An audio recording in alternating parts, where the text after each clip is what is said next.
So normally, right about now, I'd be welcoming you back into my shop, but this time around, we're gonna do something different. We're down here in the basement with a tool that I've had for about 2 years now, and that is my 3D printer.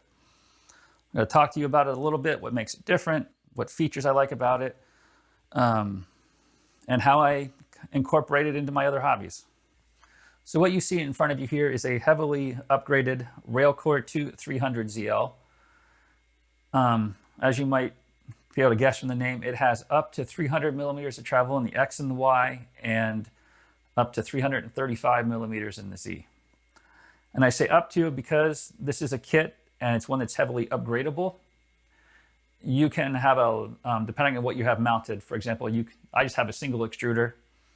You can mount dual extruders on this. You can buy a kit for that from various suppliers. You can buy all kinds of stuff.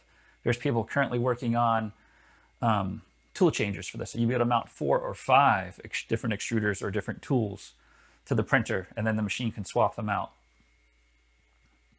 Since this printer is so customizable, and it's designed that way on purpose, in my opinion, it's not a cheap printer. The base model, as you see here, which is plastic panels, well, I'll go over the upgrades I've already got on it. The base model is like $1,750 right now, I think, without walking up to my computer. But if you were to go all out and buy literally all of the upgrades you could possibly get, you could probably push this to like $5,000. For example, you can replace these plastic, and these are CNC machined plastic side panels and everything. But there's a manufacturer that makes them in aluminum, in 3 millimeter and I think 6 millimeter aluminum. And as you can imagine, that's not cheap either. But you can get the whole case in all aluminum. You can mount any extruder you can think of, you can mount to this printer pretty much. They make, various manufacturers make things so you can mount 2 extruders. There's people working on the ability to do tool changing so you can have multiple extruders and just swap them out as you need, which means it's very flexible to meet anyone's needs. But you better know that you want a 3D printer because all that flexibility comes at that non-trivial cost. So every upgrade I've made to this printer, except for one, have all been mechanical components. The one non-mechanical component I've purchased was this touch interface. This is a 7-inch panel do 7, I think is the name of it, which is manufactured by Duet, which is the manufacturer of the control boards. I have a Duet 2 Wi-Fi and then a Duex 5, I believe, which is a breakout board that lets you control additional stepper motors and additional heaters and whatnot. This is designed to use a web interface via your phone or your tablet or your computer. But since the printer is down here in the basement and my main desktop is upstairs in the office on the 2nd floor of the house, it gets real old real quick if I, for example, forget to bring my phone or something down. So this is about like $100 upgrade, $110, something like that. It was well worth it in my opinion, because I can cover pretty much all the standard stuff you would do to the printer. For example, home it.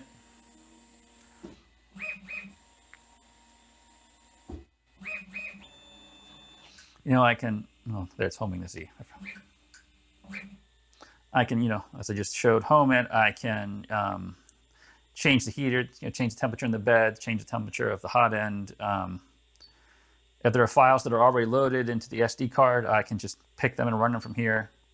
I mean, you can't do absolutely everything, and some people don't like this interface, but to me, it's well worth it. So let me reposition the camera, and we'll go over some of the hardware upgrades. Before I talk about the upgrades, I should talk about 1 or 2 other little things that make this printer different. First off, it's a Core XY machine, which is not nearly as common as Cartesian machines are, which is what your average Prusa or Creality or any of the other less expensive printers are. A Core XY machine uses 2 stepper motors simultaneously to move the hot end around in the X and Y direction. The main benefits of that, in my opinion, are you get twice the power because you're running 2 stepper motors at the same time. One of the negatives can be, in my opinion, is that you have a lot more of, because you can see here, all of this belting that controls that. Before I talk about the upgrades, I should mention the one feature of this printer that was the clincher for me. And that is that it has the ability to automatically level the print surface. It does this by using the fact that it has 3 stepper motors driving independent lead screws on the Z-axis. There's one here on the left in the front and one in the back, and then it's got another one over here on the right side in the middle. So what it does is I'm going to tell it to probe. It's got a BL Touch probe on it. You can mount other probes if you like. It's going to probe 5 spots. Some people do 3. You can do up to 9, I believe, but I chose 5. 1 in each corner and then 1 in the middle. Now, the print surface had already been leveled before I did that, but what it would normally do is it'd probe the points, it keeps those in memory. After it gets all 5, it does a little math, and then it adjusts each lead screw independently of each other to bring the bed as close to level as possible. I say as close as possible, because this is the real world. The print surface, even though it's a nice piece of jig plate, it's never going to be perfectly flat. Jig plate has a tolerance, and you're bound to that tolerance, but by probing multiple points, it gets it as close to flat as it can get it. Okay, so let's move on to the upgrades. The base kit comes with a piece of machined aluminum jig plate for the printer bed that you then apply whatever print surface you want to the top of it. What I have here is an aftermarket bed that has pockets machined into the bottom of it that then rare earth magnets are, I think, epoxied in with some high temperature epoxy, and then the bed heater is applied over top of that. What that lets me use is a piece of spring steel. This is laser cut from a different manufacturer that will just be held down to the bed with magnets. And then on top of that, I have my preferred print surface, which is PEI. So if you're not familiar with this, what you do is you print on your print surface like normal. When the print's done, you peel up the sheet, you flex it, and your print will, most of the time, pop right off, which is beneficial in 2 ways. One, you're not going at your print surface. This is a fairly thick piece of PEI at 0.5 millimeter thick, but you're not going at your print surface with a putty knife or a razor blade or anything like that, nicking it, cutting it up, and generally damaging it. And you're also not applying lots of force to your bed where you have to worry about knocking it out of level. I mean, that would not necessarily be a problem with this because you can just self-level it before every print, but still, it's just annoying to do. This is not a cheap upgrade, and it depends on who you buy the magnetic bed from. But in my opinion, it's another upgrade that's well worth it. So another area of the printer that I've heavily upgraded is the hot end or print head, depending on what you prefer calling it. The base kit comes with all of the mounts and everything. So the mount for the hot end, the actual mount for the extruder and the stepper motor, the mount for the belt tensioner, which you can't see, and the fan shroud, the mount for this fan shroud, the mount for the stop, the mount for the BL Touch probe here. All that was printed out of carbon fiber filled PETG, which is perfectly fine if you're going to stick to printing PLA and PETG or other low temperature filaments. When I bought this printer, I knew ahead of time that I wanted to work with higher temperature filaments like polycarbonate, or even maybe experimenting with things like PEEK, which is probably not something I'm going to experiment with anytime soon because it's a really expensive filament. But I wanted the ability to do it if I so desired. So to do that, you need a hot end that can get, as you would expect, really hot. So that necessitated getting rid of all the printed parts. So everything here is aluminum. The only thing that's 3D printed is the fan shroud. And that's not FDM printing, that's a resin printed part.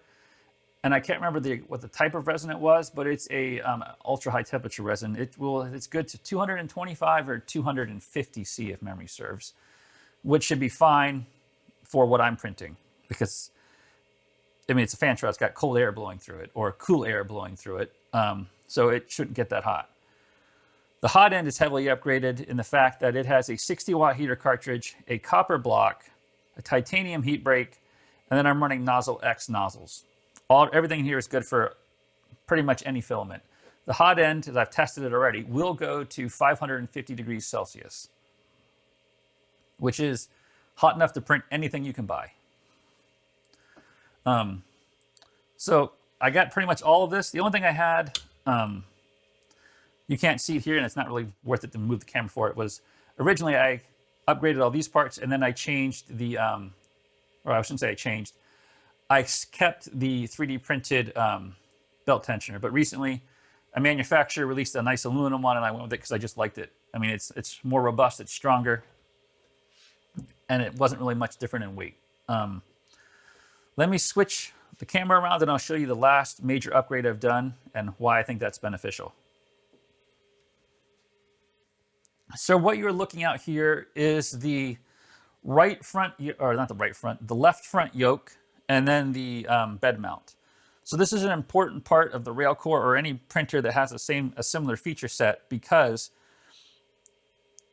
to let the bed self-level, the mount here has to be able to handle the bed tilting forward and back, and then left and right. Additionally, because this bed can heat up to such a high temperature, default's 120, and if you change a setting in the firmware, you can go up to like 150 degrees Celsius. So now you're talking about, in most cases, you're going to be anywhere from 100 to 130 degrees Celsius above the ambient temperature.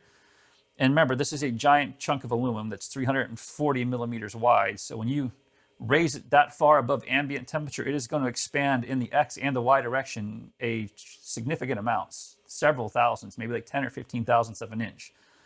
So you have to be able to account for that in some way. The stock kit just had a thick rubber washer here on the mount that a screw went down through, and then you were pinched to the bottom with a bolt. And you had to make sure you tighten it down enough that it wouldn't have slop, but not too tight that it, caused binding. What we have here is what they call kinematic mounts. I know I'm butchering this word. Maybe I'll just add it to the screen in text.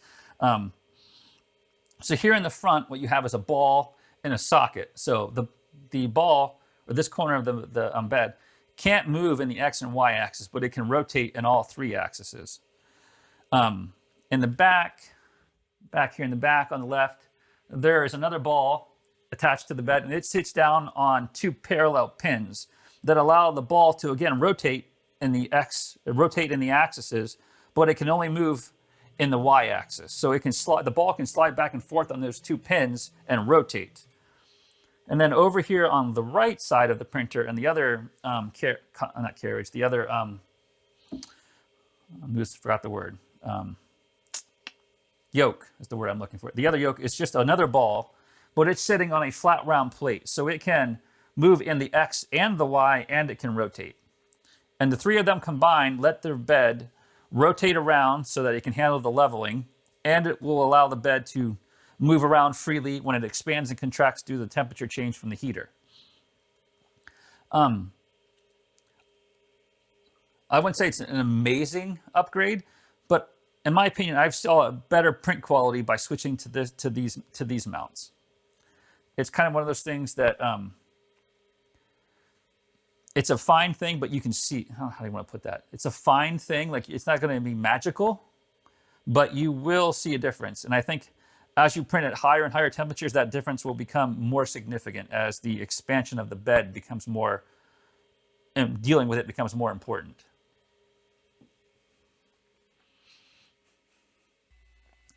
So that's pretty much it for the interesting upgrades. It's not worth it to show you all of them because the vast majority of them are going to be boring to most people. But I did want to show you and talk about just briefly how fast this printer can print depending on what hot end you have. Now the hot end that I have is more designed towards printing filaments that require a high amount of heat and not necessarily designed to print super fast, because it tops out, even though it gets as hot as it does, it kind of tops out at about 12 to 15 cubic millimeters a second of filament. Where if I were to go something with like a Slice Engineering Mosquito or a Mosquito Magnum, I think they're called, then I could get up to like 25 or 30. If I had one of those, this machine, I could max out this machine's print speed, which is, and I validated it, it will move in the X and the Y at 400 millimeters a second. And I've seen video of people with printers similar to mine, they're actually printing at that speed. I'm currently maxing out at about 150 because I have a quality of printing more important to me. I can hold general machine shop tolerances of plus or minus 5 thousandths without a problem, and if I go a little bit slower, and I make sure my machine's in tune and the filament's nice and dry, I can usually get within plus or minus like a thousandth or a thousandth and a half without problem. So the prints are very high quality. So I top out at 150 millimeters a second. I can easily do 200 if I'm willing to take step outside the recommended temperature for the filaments by like 10 or 15 degrees. So let me do a little test print. This is 200 millimeters a second, and I normally have my rapid set to 225. This is a test print for alignment. It's gonna home itself real quick just so it knows where everything is and doesn't crash the machine.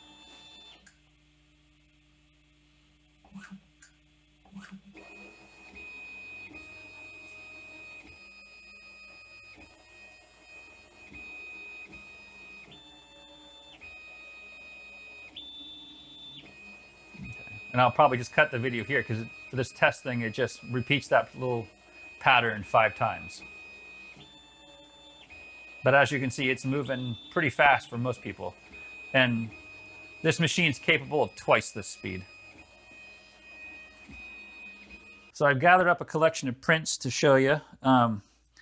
This one here is one that stays down here by the printer. It's one of the first ones I did after I got the printer, and it is a little organizer for nozzles and little Allen keys and a screwdriver and a feeler gauge that I use for setting the Z offset. It was a nice little project. It took a little while to print, probably because I didn't have the best settings. I'm sure I made it too stiff and had too much infill, but it's a good little learning project.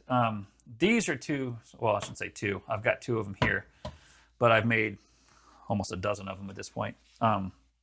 So this is a camera lens for my micro 4/3 camera. This is the little tiny cheap, like $150 25 millimeter. But I have a lot of batteries. I have multiple cameras, multiple batteries for each camera, and I've got a lot of AA's for audio gear and for like flashes and whatnot. And I prefer AA batteries because they don't go bad. The flashes, that have the built-in lithium ion, they can just go bad and you can't really do anything about it other than buy a new flash. So I prefer to use gear that takes AA's. So what I have here, this is just a holder printed out of PETG with integrated printed threads, same in the lid, that, well, as long as you don't cross-thread it, screws on securely and fits in my bag, and is roughly the same size as a lot of my small lenses. So I can just throw this in a bag with my gear like a regular lens. And I designed it, one of the things it's more relevant for the AA's, but I did the same thing for my regular camera battery. So when the contacts are up, battery's charged, can be used. When the contacts are down, it's been used up and needs recharged. And it's the same way with the AA's. Because usually I've got like at least a dozen, if not like a dozen and a half AA batteries in my bag with me for my various flashes and whatnot. And it's the same thing. Positive up, battery's good to go. Negative up, needs to be recharged. And let me pull these out because it's probably a little easier to see in this print. So this would be one of those things that would be, if you were to try to machine this even out of plastic, let alone out of a metal or something, it would be hard to do, in my opinion, because these are all 2 extrusion wide PETG, and that's, I don't know, 25 or 30, maybe 35 millimeters high. Could you imagine trying to machine thin wall pieces of metal like this, or even plastic? Like, it would just be a mess, in my opinion. But it was really easy to print this. And, it's PETG. So unless I'm out in the middle of the desert, like Death Valley, in the hottest time of the year, it's perfectly fine. It's not going to melt or anything like that. Here's another one. This is a case that I printed. This was actually a screw up. I don't know if you can see it here. Yeah, so these are screw holes. So basically, this is PLA. But this is a test print for a Raspberry Pi CM4 case. And I say test print, it's really a screw up more than a test print because I forgot to extrude out the hole that was going to be threaded. So, but as you can see, this one's was fairly quick as it was the first one. The other one, the actual final one, was over there, but it's a good print. A nice smooth finish on the bottom the first layer, the bottom surface, depending on what you prefer to call it.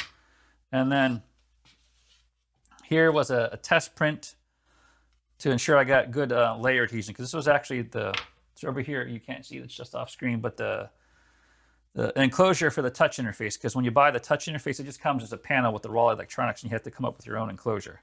So there's the front panel that I printed, a sample one, and then here's the back panel. And this is the one that a lot of people like, is because I mean, it almost gets to the point, it almost looks like a single piece of regular plastic versus a bunch of 3D printed, a bunch of individual layers or lines of filament. I've actually had better prints in PLA, because this is PETG, and in my opinion, PETG doesn't make as a pretty a first layer as PLA does. With the right print settings, PLA, I don't know, does this one look like it or not? I don't know. No, kind of. But then spots, like if you get it just right, as I'm dropping stuff out, it doesn't even look like it's printed anymore. It'll look like just regular plastic. So that's kind of it. Hopefully you found this at least maybe a little informative, a little entertaining. And then one of the reasons I showed this to you is this is going to be important on my next project, because my next project is to upgrade my mill with a DRO, and I'm going to have to do some interesting mounting. And instead of machining test mounts, I can design them and print them out real quick. So see you all in the next video. Have a good evening.